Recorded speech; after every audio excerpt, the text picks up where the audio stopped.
And you have tuned in and turned on to the MoneyCast. And I'm your host, Jennifer Warren. So let's get to it. The MoneyCast is all about making money.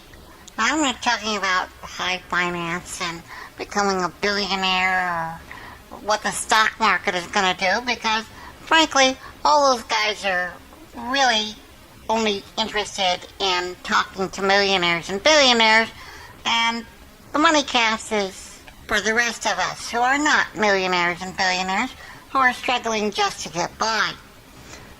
You know, I read a report a while back that said that 4 out of 5 people of my age, and I'm technically approaching senior citizen age, I'm 62, I'll be turning 63 next month, are not prepared for retirement. As a matter of fact, we are working our asses off just to put food on the table and pay our medical bills. And, you know, nobody should have to work themselves to death. But that's the kind of country that the United States has become because, well, let's face it, both Democrats and Republicans alike have taken the point of view that Social Security is something that they can use as a piggy bank to line the pockets of defense contractors and, well, just about any other millionaire or billionaire that wants to hold their hand out and feed at the public trough. Well, I think that should end now.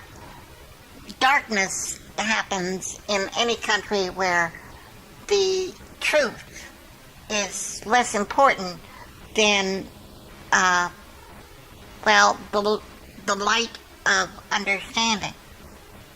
And what I understand is that financial or economic inequality, income inequality, I think they call it, is a creator of more darkness than anything else. So let's get rid of the darkness and start applying a little bit of good old-fashioned research. And if you want to do some research, well, the internet is the greatest place in the world to do it.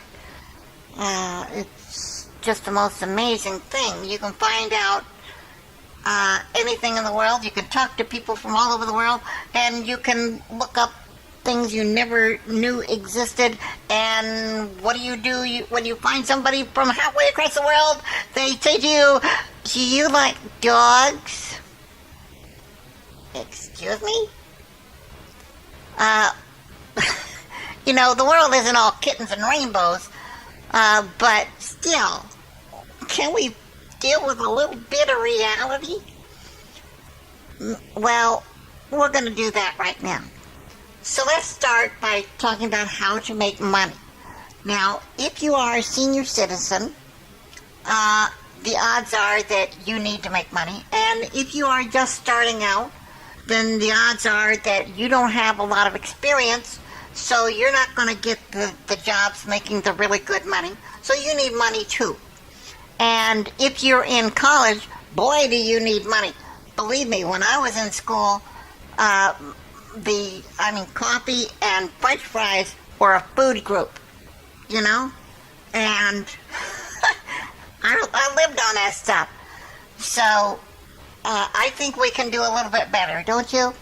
Well, the first step is using the internet, a place where we don't have to flip burgers 9 to 5 in order to keep body and soul together. A place where the amount of money you make is subject only to the amount of imagination and creativity that you have. So let's start looking at what kind of resources we have. There is a program that Amazon has called Merch.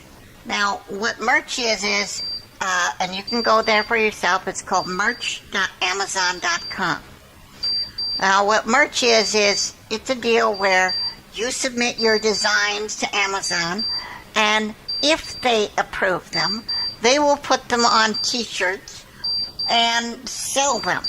And then they will give you a small percentage of what they sold them for, which is not too bad, except that they tend to kick people off who don't meet their requirements. And their requirements are kind of arbitrary. They do not tell you up front what they will reject until they've rejected it. They simply say, well, somebody else came up with this design that you've never heard of, so you must have intentionally gone out of your way and searched through the billions of products that we have on our store and the trillions of products on the internet in order to copy it. And yeah, right. Also, I could make $5. Ooh. I mean, what kind of crazy people are these? Well, I tried merch by Amazon, and they approved 3 out of 4 of my designs. I submitted something like 30 designs, and they approved 3 out of 4 of my designs. And then they booted me out because, well, 75% apparently isn't good enough. You know, being 75% completely original out of billions and billions of designs on the internet isn't original enough. I don't know what these people want. Turned out that other people were stealing my designs, and Amazon decided that they were going to accuse me of stealing designs that other people had stolen from me. Well, I raised that issue and showed my copyright papers, and Amazon booted them, apologized to me, and asked me to come back. No, I'm not coming back, because if they'll screw you over once, without asking questions, they'll screw you over twice. And you can't trust somebody like that. So moving on to the next business opportunity. Now, the next business opportunity would be something where you sell products of your own. And there are 2 opportunities for that. Well, there's a couple of them, but I'm going to talk about 2 at first. There is eBay, where you can sell products that have been sitting around in your garage, or crap that you found at garage sales and polished up a little bit. And there are also people who sell on eBay products that they have bought off of Amazon, jacked up the prices, and then sold them off. Some of these people are buying the products from places like Alibaba and AliExpress, and they built themselves a nice little business doing that. And at least until President Trump decided that he was going to throw 1 million people out of work by starting an arbitrary trade war. Because it's more important that he start a trade war with China than have 1 million people in America actually earning a living. So, obviously, that's not a good way to make a living if you are going to be subject to the whims of a politician's, how a politician feels. You can't be consistent in how much money you make if that's going to happen. So, to me, eBay was out. And the reason eBay was out for as far as bringing in products from places like Alibaba and AliExpress, aside from that, is that the moment he decided to have a trade war with China, the amount of shipping time went from 2 or 3 days up to 6 weeks or more. And that's not good, because nobody's going to sit around and wait for over a month. Maybe back in the 80s, when the way products were delivered was by the mail. But not today. Funny story about the mail. There was a comic back in the 70s and 80s named Mort Saul. And he was working in LA, and one day he gets this letter from the White House. And he opens it up, and it's an invitation to a presidential dinner, and he says, oh, wow, you know.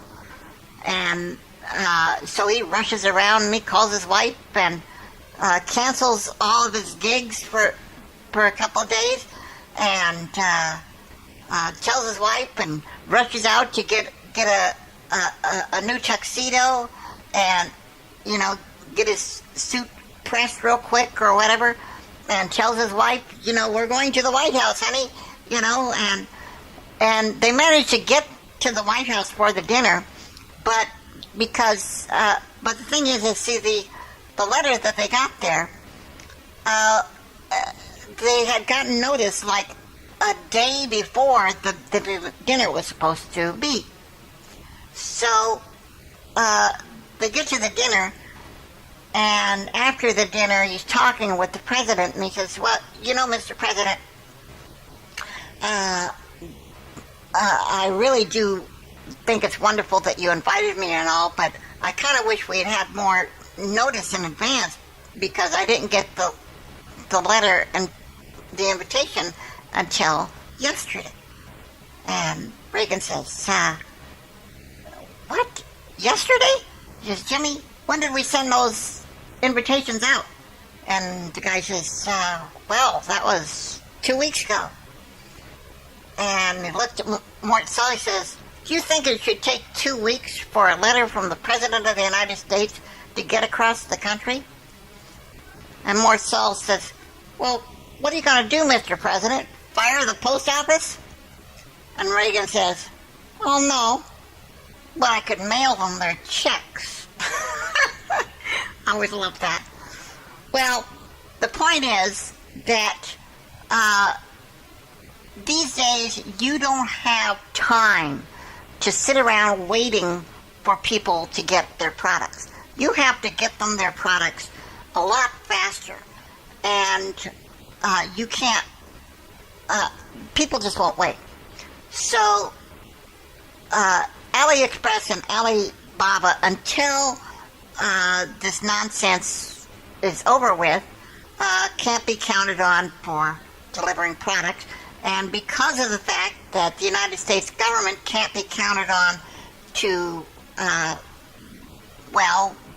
be reliable in terms of establishing normalized trade relationship, you can't really count on anything if you're in the United States other than, businesses that are inside the United States. So that means no imports. Okay? That was what I was getting to. I know, a long way around the barn to get to the point, but I got to the point eventually. It's like a hunting joke. You keep hunting and you'll eventually find it. But anyway, so we go looking for other sources, and we find two other sources. One is called Wholesale 2B. That's the number 2 and the letter B. And the other is called Sale Who. That's HOO. Sale Who. Now, Wholesale 2B, as it turned out, was a company that loves to charge you money to hook you up with tons of wholesale companies, and will process all your orders and all that nonsense.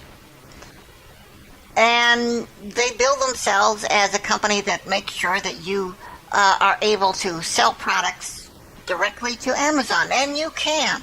You have to jump through a few hoops and learn coding and a few other things, but yes, you can technically sell through Amazon. As long as you remember a few little details. Number 1, you have to pay Wholesale 2B for their service. Number 2, you have to pay them for their shipping. Number 3, you have to pay the wholesale company that's providing the product for the shipping again. Number 4, you have to pay the Wholesale 2B company for the pleasure of, again, for every product that gets ordered. And then number 5, you have to pay a fee to every company they set you up with for every product that is ordered again. So by the time you pay for all of this, and by the way, yes, you still have to pay for your advertising and everything else, you're basically about 20% in the hole. That is to say, for every dollar you spend, you owe $1.20.